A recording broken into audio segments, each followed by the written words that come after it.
Well, hello and welcome back to the podcast. And in today's episode 18, we are going to talk about inflammation and how it affects us and our clients. I noticed a few years ago that this time of year between, say, Halloween and New Year's, that a lot of my clients were coming in with unusual aches and pains. And back in 2020, I went to school to become a nutritional therapy practitioner, and I learned how sugar and the foods you eat can cause inflammation and how it shows up in our bodies. So my hope with this podcast is that I can educate you a little bit so that you can help not only yourself, but your clients when they're complaining about strange aches and pains that they haven't had before. So first, we're going to talk about how inflammation shows up on the body, and then certain foods that may trigger inflammation. And then if you give your clients this knowledge, then, or point them towards this podcast, then they can at least make appropriate decisions and decide if what they eat and drink is worth it for them. So how inflammation shows up in a client with anyone, typically it can show up in your joints. Inflammation on the joints can cause pain, stiffness, swelling, and loss of function in conditions like arthritis. It often affects the joints in the hands, knees, hips, back, and neck. Now, I can tell you for sure that my husband is having knee problems right now, not only because of his weight, but because he's had a little sugar fix lately, and his knees are definitely much worse. So if you notice that your clients come in after having eaten Halloween candy, or they've really enjoyed their desserts on Thanksgiving, this is probably part of the reason why they're feeling achy joints more so than usual. Inflammation can show up in the digestive system. Inflammation in the gut can cause the symptoms like diarrhea, abdominal pain, cramping, and unintentional weight loss, as seen in conditions like inflammatory bowel disease, IBD, or in Crohn's disease. So if a client has Crohn's or IBD, they're probably going to be a little bit more careful. But if a client does come into you and tell you that they have like this weird stuff going on in their gut, that is a sure sign that they have some inflammation going on in their system. Inflammation can also show up in the respiratory system.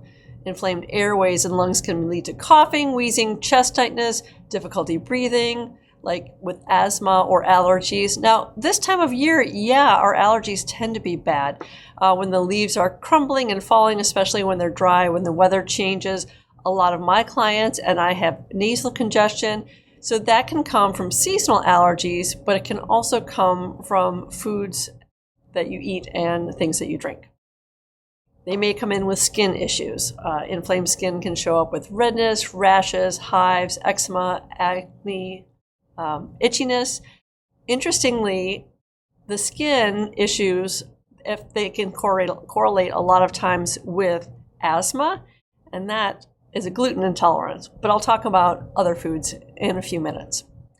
If you've noticed your clients have any brain or mood issues, like if they're forgetting their appointments, or they don't remember what time they are, or maybe they're a little bit more moodier than usual, neuroinflammation can lead to anxiety, depression, brain fog, memory issues, and even dementia down the road. When I first learned that sugar, for instance, can cause inflammation in the brain, which can lead to memory issues and brain fog and forgetfulness, dementia down the road, I mentioned this to my mother-in-law who is living with us, and she eats a lot of sugar.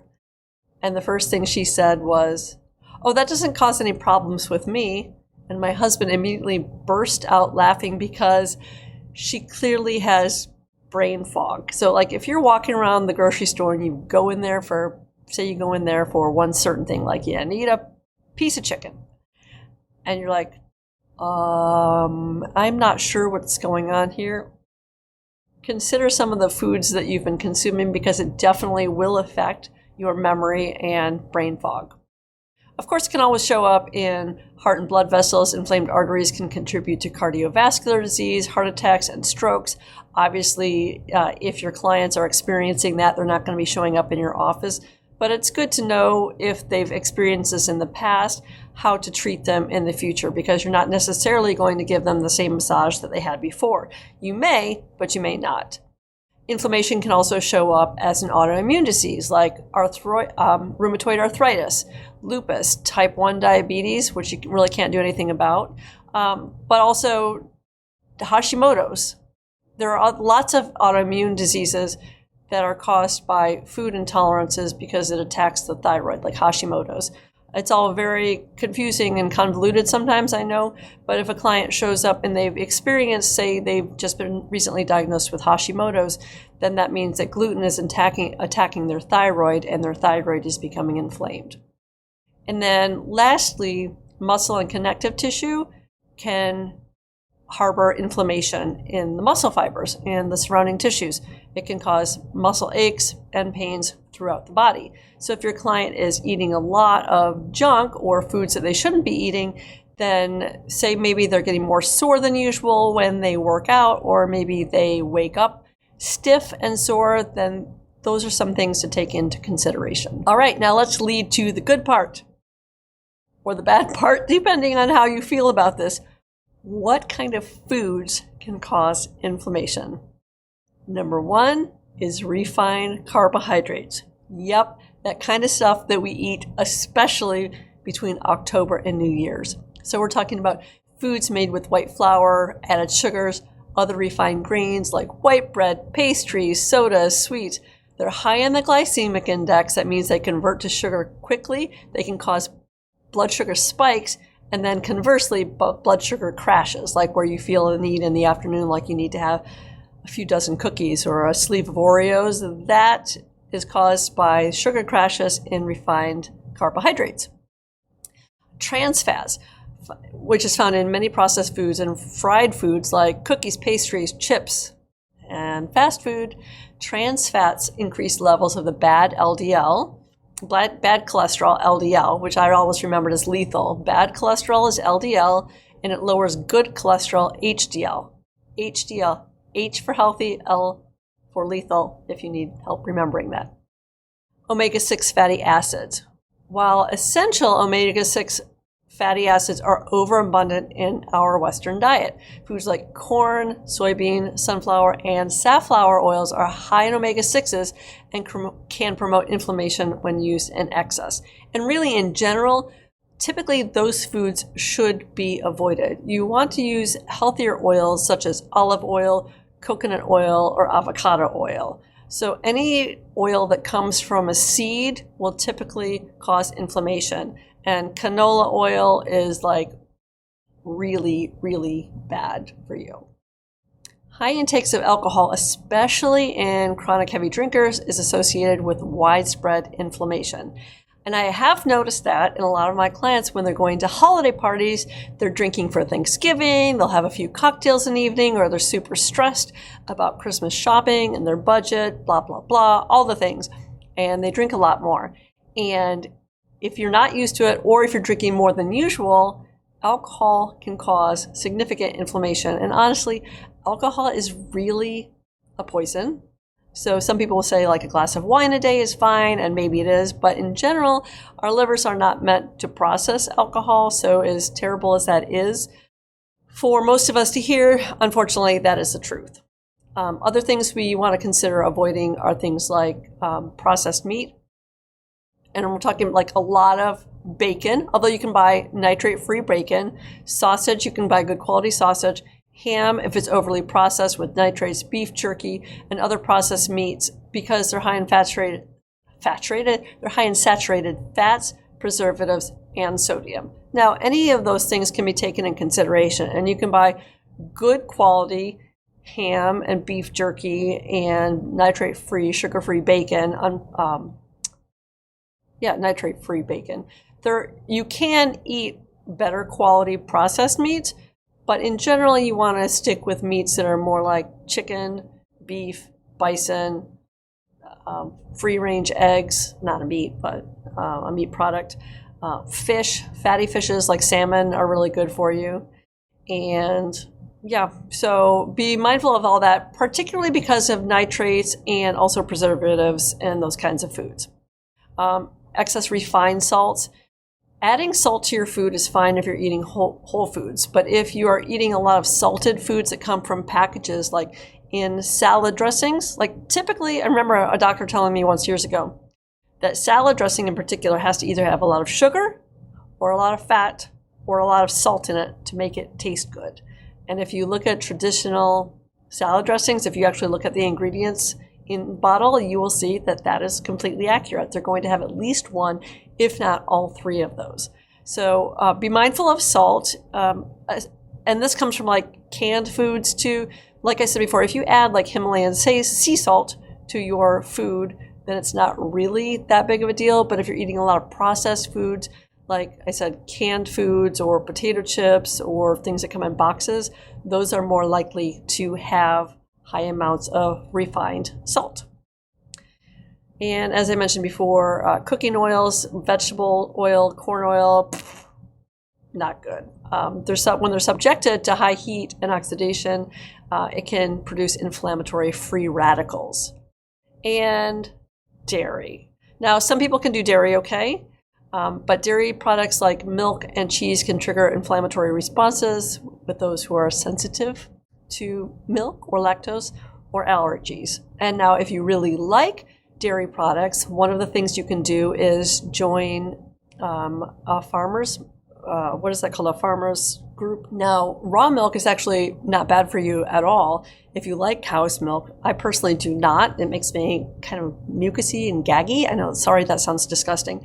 But if you want milk, you really should go for raw milk because it doesn't have all of the processing of the milk that you find in the grocery stores, especially, like the $2.29 gallon of milk.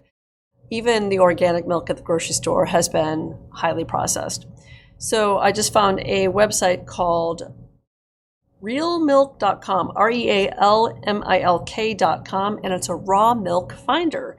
And you can also join a co-op, and a lot of times if you want raw milk, it's actually illegal in the state. Like I live in Ohio and it's illegal for whatever reason to buy raw milk.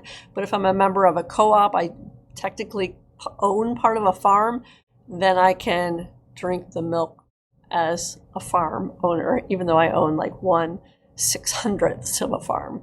So so try for milk being raw milk, or if you like cheese, try using goat cheese. It tends to be less inflammatory than cow milk and cow cheese does.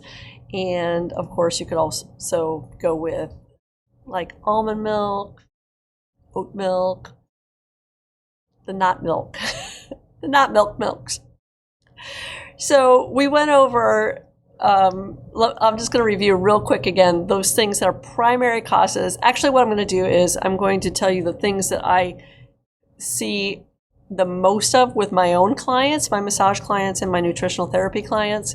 I would say the number one cause that I see for inflammation is refined carbohydrates and sugar, for sure. And then alcohol being the second one. And then this is the time of year where they're probably going to be eating a lot of things like the green bean casserole that has like canned green beans in it and the canned onions on top, and then cooking oils too. And then, of course, dairy with pumpkin pie and eggnog and all that stuff. So if your clients come in complaining this time of year with a little bit more inflammation than usual, then you can take some of this information and share it with them, and they can do with the information whatever they so desire. I realized that most of us as massage therapists are not allowed to give nutritional advice, but what you could say is, I have discovered that these are the primary sources of inflammation in a lot of people. So if you partake of these, then perhaps you might want to consider cutting back or cutting out. And so and as a reminder, some of the ways that inflammation will show up will be in your joints, your digestive system, your respiratory system, skin. You might have brain fog, or your mood might be wonky.